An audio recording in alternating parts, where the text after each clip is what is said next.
Hello everyone, welcome back. In today's video, we've got another trade tree video to discuss. In today's video, we're doing a trade tree involving the Columbus Blue Jackets and the Seattle Kraken. A deal that happened in the offseason a few years back that helped the Seattle Kraken get a few future first-round picks at this current point in time. We'll break down this deal and how both teams are benefiting from this deal coming up right now.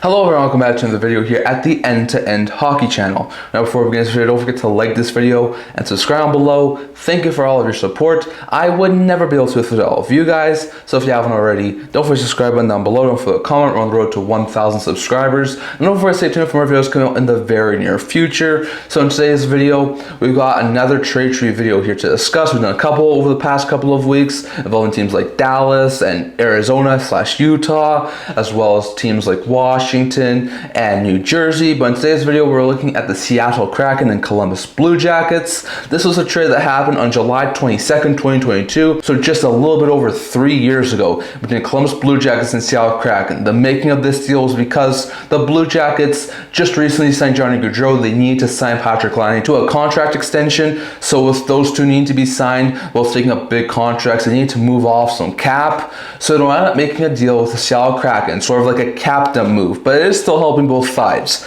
The deal was as follows. The Seattle Kraken acquired Oliver Bjorkstrand, who at the time I think had 4 seasons left on his current contract, at a $5.4 million cap hit, as they acquired that from Columbus in exchange for 2 picks in the 2023 NHL draft, a 3rd and 4th round pick. Now at the time, this was a far crying away win for the Seattle Kraken. Bjorkstrand was a 20 goal scorer, could potentially even be a 30 goal scorer, and he was traded for a 3rd and 4th round pick. Like at the time, that was a steal of a deal for the Seattle Kraken. But now that we're over 3 years since that trade happened, we'll break down both these sides and see who at this point in time may have won. So we'll start with the Columbus Blue Jackets side first. They got 2 picks, a 3rd round pick in 2023 and a 4th round pick in 2023. Now the 3rd round pick in 2023 was 80th overall. Instead of using it to draft someone, the Columbus Blue Jackets, a few days before the draft, would actually trade this pick, and they would move it to the New Jersey Devils, as they would trade the 80th overall pick, 3rd round 2023 draft that they got from Seattle in the Bjorkstrand deal,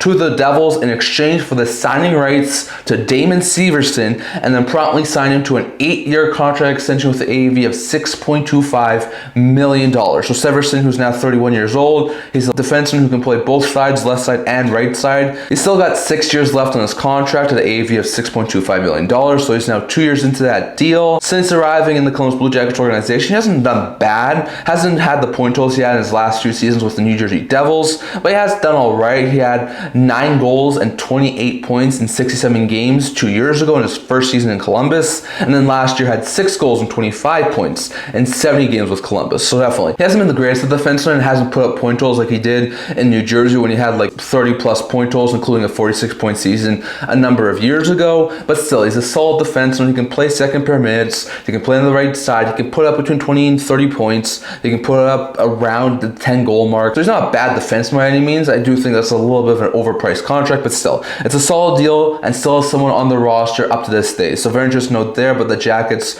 were able to use the 3rd overall pick they got in the Bjorkstrand deal from Seattle and turn it into Damon Severson, which was a pretty good move there for the Columbus Blue Jackets. The other piece they got of this deal was a 4th round pick in the 2023 draft. It was 114th overall, but unlike the 80th overall pick that they moved for Severson, they would wind up keeping the 114th overall pick, and they wound up using it to select one of the sort of fallers in the 2023 draft, and that's Luca Pinelli. Pinelli, who some people thought could be a 2nd or 3rd round pick, fell to the 4th round, where the Blue Jackets were able to take him. He looks like he has a bright future. He's already signed a 3-year ELC, AAV of $846,000. This past year played over in the OHL, putting up 37 goals, 71 points in 52 games. I do not feel Pinelli will make the initial lineup this year, but I could see him start at the AHL level, potentially be a call-up option, and I think a couple of years down the road, maybe 1 to 2 years time, Pinelli is going to be a very fantastic middle 6 forward for the Columbus Blue Jackets. And I think they really hit home on this pick here. Like some of these 4th round picks that are selected are probably never going to make it to the NHL. I could definitely see Pinelli make it to the NHL level. levels. So very interesting note there. But the Blue Jackets, thanks to the Bjorkstrand deal, have Severson and Pinelli, which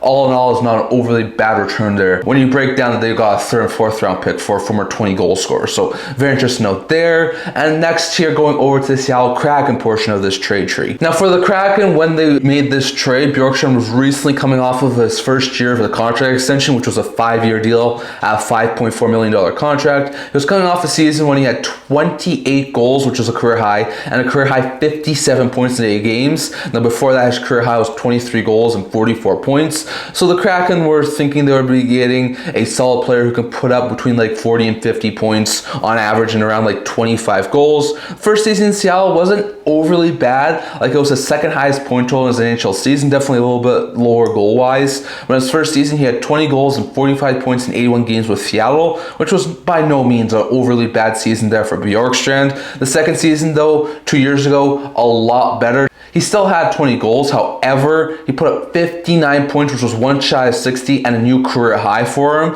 in 82 games, was a solid top 6 forward in Seattle, did great for Seattle Kraken. Last year, had another pretty good start to the season, putting up 16 goals, 37 points in 61 games with Seattle. However, with the Kraken doing terribly at the trade deadline and having a big deal in place with Seattle to move him, they would wind up moving him to the Tampa Bay Lightning. And the trade was as follows. It was a 3-team deal. I believe the Detroit Red Wings getting a 4th round pick out of this part of this deal, but basically the basis of this trade for Tampa and Seattle was the Kraken would move Yanni Gourde with 50% of his contract retained, who was a UFA, as well as Bjorkstrand, who had a year and a half left on his contract, and a 2026 5th round pick to the Tampa Bay Lightning in exchange for Michael Eyssimont, a 2026 1st round pick top 10 protected of Tampa's, a 2027 1st round pick top 10 protected of Tampa's, and a 2025 2nd round pick that was originally the Toronto Maple Leafs. So they got 4 pieces in exchange for Yanni Gourde and Oliver Bjorkstrand. So this was a very interesting deal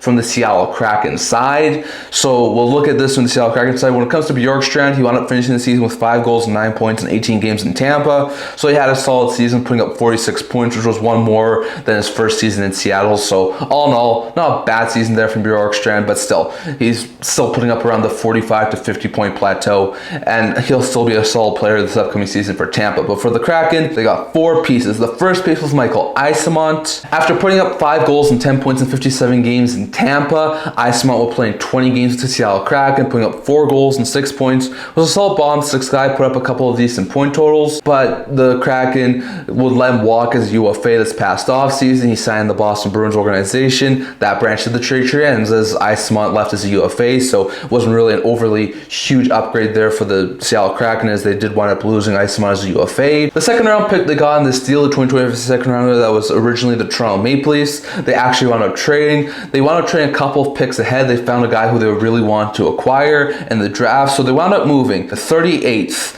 and 57th overall pick, 2 2nd round picks to the Philadelphia Flyers in exchange for an early 3rd round pick, 68th overall, and the 36th overall pick. So it was basically a pick swap. They moved up 2 spots ahead, and then they moved down 11 spots later on in the draft. So with the 36th overall pick, they kept that pick because they were trading up, and they used it to select Blake Fiddler. Fiddler's a right shot defenseman. He played last year over in the WHL. Looks like a really solid defensive prospect there. I touched on that when I was doing the draft coverage this past offseason. He looks like a really solid top 4 right shot defenseman. He's on the bigger side of things. He's like 6'4", 6'5". He's like a really solid top end defenseman. I thought I would have gone late 1st round. He wound up falling into the lap of the Seattle Kraken in the early 2nd round, which was a really solid steal there for the Kraken. So all in all, making that trade, even though they moved down 11 spots later on the draft, was a smart move there from the Kraken to get Blake Fiddler. Meanwhile, when it comes to the other pick they got in this deal, that was 68th overall, early 3rd round pick, they also wound up keeping that selection, and they used it to select Will Reynolds. Reynolds is also another defensive prospect.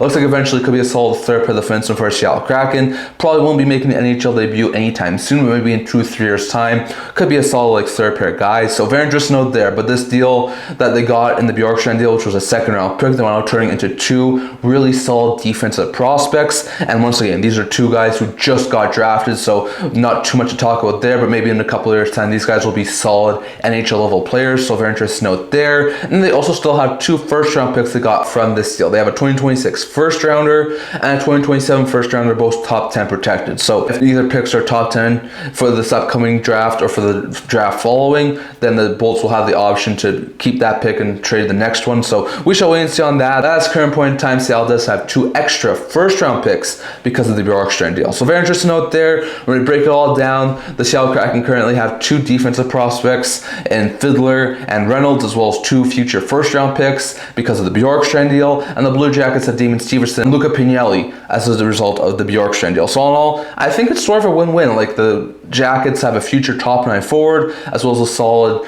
top 4 defenseman as a part of the Bjorkstrand deal, and then the Kraken have maybe a few future NHL level defensemen and a few future first round picks. And once again, I think this deal will continue to grow because I do think there'll continue to be more deals made, especially on the Seattle Kraken. So we even heard some talk of the Jackets moving Severson earlier this year, so I definitely do think this trade tree will expand. But 3 years later, I definitely think it's still maybe a little bit more on the Seattle side than the Columbus side, but I think both teams have benefited pretty well from the Bjorkstrand deal. So very interesting note there. But that's all I'm going to talk for today. I left you guys thoughts. Who do you think won this trade tree? Was it the Kraken getting Bjorkstrand now having 4 pieces because of it, or was it the Jackets getting a 3rd and 4th round pick, which they've turned into Pinelli and Severson? Definitely leave your thoughts on all of that down in the comment section below. And if you guys have any trade trees you want me to do, I'd love to hear which ones you guys want down in the comment section below, and I will try and do them. Definitely leave your thoughts on all of that down in the comment section below. All I'm going to talk for today, remember to like this video, and for that to subscribe below. Thank you for all of your support. I would never be able to do this with all of you guys, so if you haven't already, don't forget to subscribe button down below. Don't forget to comment. We're on the road to 1,000 subscribers.